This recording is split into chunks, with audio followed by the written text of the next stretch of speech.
Salut tout le monde, c'est Rito, on se retrouve pour le résumé complet du chapitre 1088 de One Piece, un chapitre juste excellent. On va aller directement à l'essentiel, on blablatera un peu plus sur la review. En tout cas, c'est parti, let's go. Ah oui, avant bien sûr, n'hésitez pas à liker la vidéo si jamais elle vous plaît et à vous abonner si vous aimez One Piece. On vise les 100 000 abonnés avec vous, donc rejoignez l'équipage. En plus de ça, si vous kiffez One Piece, on en parle toutes les semaines. En tout cas, le chapitre 1088, la dernière leçon. On va voir directement un flashback avec Garp et Kobe, mais également Hermep, et oui. Alors le flashback se déroule dans l'ancienne Marineford, donc c'était avant, c'était quand même il y a un petit moment, et on a Garp qui va donner des cours à une classe, et dans cette classe on a Kobe. Alors là ça va être super intéressant parce que Garp il va leur poser une question juste énorme. Enfin il va poser la question pas forcément à Kobe mais à tous ceux dans la classe, à tous les nouveaux marines. Et la question c'est si un bébé et un vieillard s'échouent sur une île et qu'ils ont du coup un bateau qui peut contenir que 2 personnes, qui est-ce qu'ils vont sauver? Donc forcément Kobe en tant que héros dit voilà, moi je descends du bateau et je laisse le vieux et le bébé dans le bateau pour qu'ils puissent s'échapper. Sauf que Garp lui a une autre moralité, en fait il a une autre vision de la chose, parce que pour lui il faut pas faire ça. Ce qu'il faut faire c'est tout simplement laisser le vieillard et sauver le bébé plus le marine. Alors en soi on peut comprendre la logique de Kobe mais aussi celle de Garp, puisque c'est vrai que si le jeune marine il est jeune justement, donc il a plus de temps à vivre que le vieillard, ce qui est logique du coup de le sauver. Bon forcément Garp va se faire engueuler par les autres, voilà, par les instructeurs, parce que c'est pas ce genre de leçon qu'ils ont envie de donner normalement à des marines, mais pourtant la logique derrière de Garp est compréhensible, puisqu'il le dit, voilà, le but c'est de protéger l'avenir du peuple, et l'avenir c'est les jeunes d'aujourd'hui, donc faut privilégier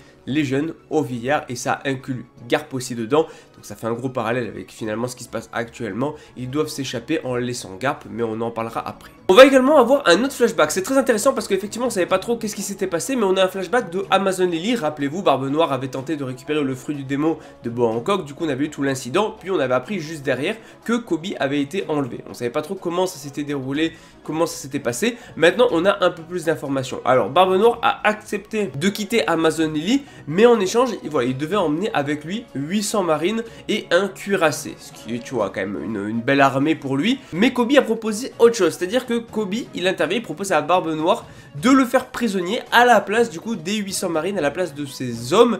Et forcément, comme c'est le héros de la marine, Kobe, il a plus de valeur finalement que 800 random, donc ça paraît logique. Barbe Noire a opté pour le choix de le récupérer. Et le vice-amiral du coup Yamakiji, il a dit ok, puisque de toute façon c'est un membre du Sword, donc ça ne pose pas forcément de problème. De toute façon ils n'ont pas reçu d'ordre comme quoi ils pouvaient combattre un Yonko, donc voilà, ils pouvaient pas de toute façon affronter Barbe Noire là maintenant, sinon ils auraient perdu. En tout cas on retourne sur le présent, sur l'île de la Ruche avec Garp, bon forcément Kobe, etc.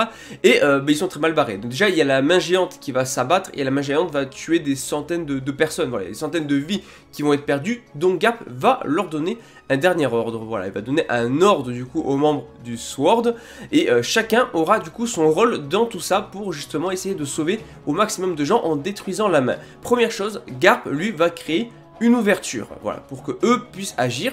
Ensuite Kobe lui il doit détruire la main gauche, ce qui est quand même assez ouf, parce qu'on parle quand même de la main d'un membre de l'équipage de Barbe Noire, qui a quand même un fruit du démon, tout ça. Ensuite Gless lui il doit protéger le cuirassé des débris qu'il va y avoir une fois la main détruite, et Hermep en gros il doit couvrir à la fois Kobe et à la fois Gruss, comme ça voilà, forcément tout ça est bien ordonné, bien organisé, et normalement si tout le monde arrive à accomplir son rôle, ils vont pouvoir s'occuper de la main, la détruire et donc sauver tout le monde. Et Kobe il est en mode ouais mais moi je peux pas détruire une main aussi géante et tout, voilà, et forcément Garp il lui coupe la parole en lui disant voilà, on est dans une bataille, les décisions elles doivent être aussi être prises à l'improviste, voilà, faut improviser, on est sur le champ de bataille, tout se passe pas comme prévu, faut improviser. Bon alors du coup ils vont obéir à l'ordre de Garp, donc que ça soit Kobe, Hermep et Gless, ils vont bouger.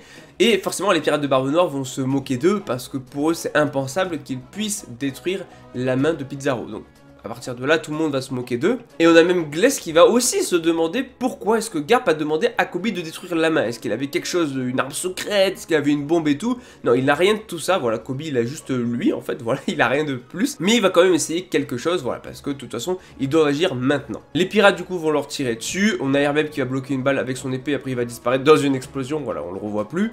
Et on a Garp qui va se relever, qui va, du coup, face à Aokiji, le frapper au sol, littéralement. littéralement. Et en plus de ça, il se déplace si vite que même Aokiji n'a même pas le temps de réaliser et surtout il est surpris. Et après on va avoir une dinguerie parce que Garp va sauter sur tous les toits en direction du crâne et il va utiliser Galaxy Divide, incroyable. Voilà, après le Galaxy Impact, on a le Galaxy Divide et il va fendre le crâne en deux. Et autant dire que le corps réel de Pizarro a pris très cher, il y a du sang qui s'écoule de sa tête, mais c'est même pas fini parce que Kobe lui va sauter aussi dans les airs face à la main et lui aussi va utiliser une technique puisque du coup voilà, Pizarro il veut se venger de Garp, donc il veut détruire le cuirassé pour se venger, donc il va orienter sa main vers le cuirassé, mais attention, Kobe qui du coup va faire une dinguerie. Mais avant ça on a le droit à un autre flashback où on voit Hermep et Kobe qui ont rejoint la marine pour la première fois et on voit que Hermep et Kobe sont en train de discuter sur le champ de bataille et en fait on a Garp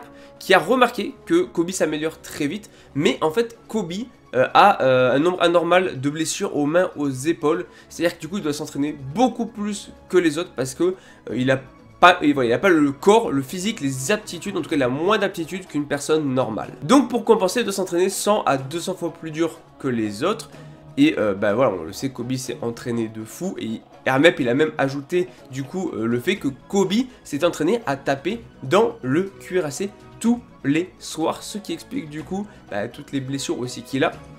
C'est ouf, c'est complètement fou parce qu'il a fait le même entraînement que Aokiji et Garp et c'est énorme. Enfin voilà, en tout cas les pirates se moquent de lui, Garp se souvient aussi de cet entraînement là et les pirates sont en mode ouais mais voilà ça y est, on lui a donné le titre de héros à Kobe, voilà il a un petit peu, ça lui est monté à la tête et tout, et la Kobe qui va foncer sur la main géante, qui s'apprête à attaquer la main géante, et surtout, il va utiliser l'attaque Honesty Impact. Voilà, Impact, comme dans les attaques de Galaxy Impact de Garp.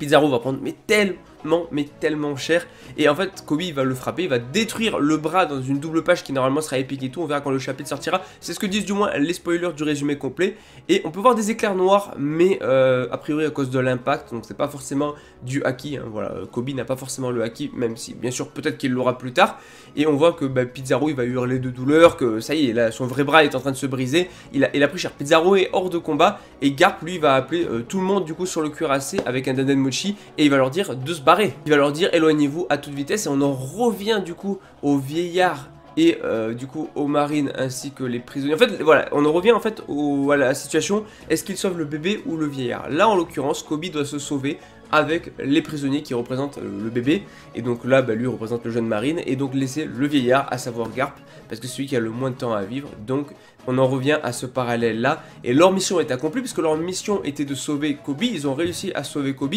Alors Moria est porté disparu avec Perona, mais en tout cas d'ailleurs peut-être qu'ils se sont infiltrés sur le bateau à un moment ou à un autre, mais Kobe va pleurer, va demander du coup au vaisseau de repartir, même si c'est à contre-cœur. Et Garp qui dit, voilà, vous êtes tous le futur des marines. Bah oui, c'est la nouvelle génération. Et dans la dernière double page, on va voir Garp qui va être allongé au sol avec tous les pirates de Barbe Noire ainsi que Aokiji autour de lui. Il a une lame de glace plantée dans la poitrine, donc du coup une glace de, forcément une lame créée par Aokiji. Et Garp va rigoler, mine de rien, il va rire, c'est énorme, il va mourir avec le sourire. Alors mourir on ne sait pas vraiment, mais en tout cas la glace va s'échapper de sa blessure, et en fait on voit que le visage de Aokiji est caché. Donc on ne sait pas vraiment l'expression qu'il a sur le visage, il a une petite larmichette. Peut-être plus tard on découvrira qu'il avait une petite larmichette, tu vois là. Ça se fait souvent dans les mangas. Et Garp qui du coup se fait geler littéralement avec le sourire. Maintenant le narrateur il nous dit dans le journal du lendemain, les nouvelles rapportées au monde entier sont, parce que oui, le narrateur prend la parole et c'est toujours des dingueries. Il dit le jeune héros Kobe est revenu sain et sauf, ce qui est totalement vrai. Le héros légendaire Garp a disparu à la ruche, et le Yonko, alors attention c'est la grosse surprise, mais du coup on revient sur Egghead, enfin en tout cas une annonce sur Egghead. Le Yonko Luffy a fait de l'île de Egghead sa forteresse. Ça c'est signé Morgan, ça tous les coups, qui nous a fait un truc comme ça dans le journal. Incroyable, le chapitre va être complètement fou.